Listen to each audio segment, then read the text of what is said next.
આજે હું તમને ગુજરાતી રંગભૂમિનો એક પ્રકાર એવી ભવાઈ બતાવું છું। વિદ્યાર્થી મિત્રો, પહેલાના વર્ષોમાં ટીવી, કમ્પ્યુટર, મોબાઈલ વગેરે ન હતા, ત્યારે લોકો ભવાઈ દ્વારા મનોરંજન મેળવતા। તો પ્રસ્તુત છે ભવાઈ।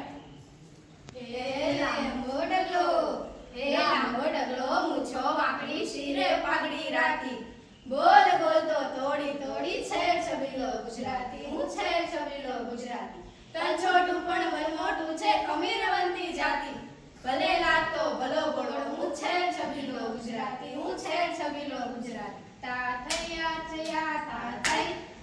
એ રંગલા આ લોકો કોણ છે? એ રંગલી આ શિક્ષક અને વિદ્યાર્થીઓ છે। રંગલા જો તો ખરો, પેલી છોકરી કેટલી સુંદર છે, એનું મુખ અક્ષર જેવું છે। ઓહો, આ તો તે ઉપમા અલંકારનું સરસ ઉદાહરણ કહ્યું ને। જો રંગલી, જે વાક્યમાં જેવો, જેવી, જેમ, સરીકું, સમૂહ, માફક, બેઠક દ્વારા શબ્દોની સરખામણી કરવામાં આવે ને, તો તેને ઉપમા અલંકાર કહેવામાં આવે છે। શું વાત કરી છે રંગલા? સાચી વાત? આ રંગલી, જ્યારે વાક્યમાં સંભાવના વ્યક્ત કરવામાં આવે, એટલે કે વાક્યમાં જાણે રખે સખે જેવા શબ્દો આવે, તો તેને ઉત્પ્રેક્ષા અલંકાર કહેવામાં આવે છે। જોયું વિદ્યાર્થી મિત્રો, અલંકારના પ્રકાર કેટલી સરળ રીતે શીખી ગયા? મજા આવે છે ને? અરે ઋતિક, જરા સરખો બેસને, કેમ વાતો જ કર્યા કરે છે? શાંતિથી જો ને। અરે રંગલી, શાંતિથી ધ્યાન આપ, તો પરીક્ષામાં છેલ્લેથી પહેલો નંબર આવશે। અરે રંગલી, આજે તો તું બહુ શાણી થઈ ગઈ છે ને? આ રંગલી કયા પ્રકાર શીખી ગઈ? રંગલા અને વિદ્યાર્થી મિત્રો, જ્યારે વખાણ દ્વારા નિંદા અને નિંદા દ્વારા વખાણ કરવામાં આવે, ત્યારે તેને વ્યાજસ્તુતિ અલંકાર કહેવામાં આવે છે।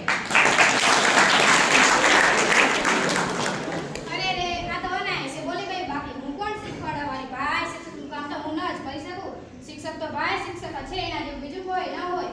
અરે રંગલી, આજે તો શિક્ષકના દર્શન માત્રથી તારામાં આવી ગયો ને? તને ખબર છે રંગલી, અત્યારે પણ એક પ્રકાર ભૂલી ગઈ, જે અનન્વય અલંકાર હતો। જ્યારે ઉપમેયની સરખામણી તેની સાથે કરવામાં આવે છે, ત્યારે તેને અનન્વય અલંકાર કહેવામાં આવે છે। જોયું વિદ્યાર્થી મિત્રો, મજા આવે છે ને? રમતા રમતા કેવું જ્ઞાન આવી ગયું? હા ટીચર, ખૂબ જ મજા પડી। ટીચર જોને, ચંદન તો મને હેરાન જ કર્યા કરે છે। ચંદન, શાંતિથી બેસને, કેમ ધમાલ કરે છે? શાંતિથી જોને। ટીચર, આ ચંદનમાં કઈ ચંદન જ નથી ને? અરે રંગલી, આ પણ એક અલંકાર જ થયો ને। જ્યારે વાક્યમાં એક જ શબ્દ આવે, અને બે વખત તેનો અર્થ અલગ અલગ થાય, ત્યારે તેને એમક અલંકાર કહેવામાં આવે છે। જોયું વિદ્યાર્થી મિત્રો, કેવી મજા આવે છે? જો છેલ્લે સુહાની અને યશ પણ કેટલા ધ્યાનમગ્ન થઈને સાંભળે છે। આજે તો રંગલા અને રંગલીએ રમતા રમતા રંગ રાખ્યો। અરે ટીચર, આ પણ એક અલંકાર જ છે ને? ટીચર, આજે તો શીખવાની ખૂબ મજા પડી। મને તો એવું લાગે છે કે નાચવાનું ને ગાવાનું મન થાય છે। તો ચાલો ને પેલી કવિતા ગાઈએ। વાસળીથી વિખૂટો થઈને અસુર એક, વાસળીથી વિખૂટો થઈને અસુર એક, ઢૂંઢે કદંબની છાલ, મારગની ધૂળને રંડોળી પૂછે, મારા માધવને દીઠો છે ક્યાં, કે સુર એક ઢૂંઢે કદંબની છાલ। વાહ વાહ વાહ, કેટલું સરસ ગીત ગાયું! તને ખબર છે રંગલી, આ ગીતમાં પણ એક અલંકારનો પ્રકાર છુપાયેલો છે। હા દ્રષ્ટિ, કહે તો આ કયો પ્રકાર હતો અને કેવી રીતે? ટીચર, જ્યારે નિર્જીવ સજીવમાં બોલતા ચાલતા શોધતા પ્રયત્ન નિર્જીવ સજીવમાં આરોપણ કરવામાં આવે છે, તેને સજીવારોપણ અલંકાર કહેવામાં આવે છે। અરે ટીચર, આ છોકરાઓને તો ખૂબ જ સરસ અલંકારના પ્રકાર આવડી ગયા ને?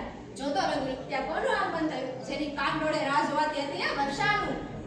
મને કઈ સમજ ન પડી રંગલા, તું શું કહેવા માંગે છે? અરે વર્ષા, તારી તો લોકો એવી રીતે રાહ જોતા હતા।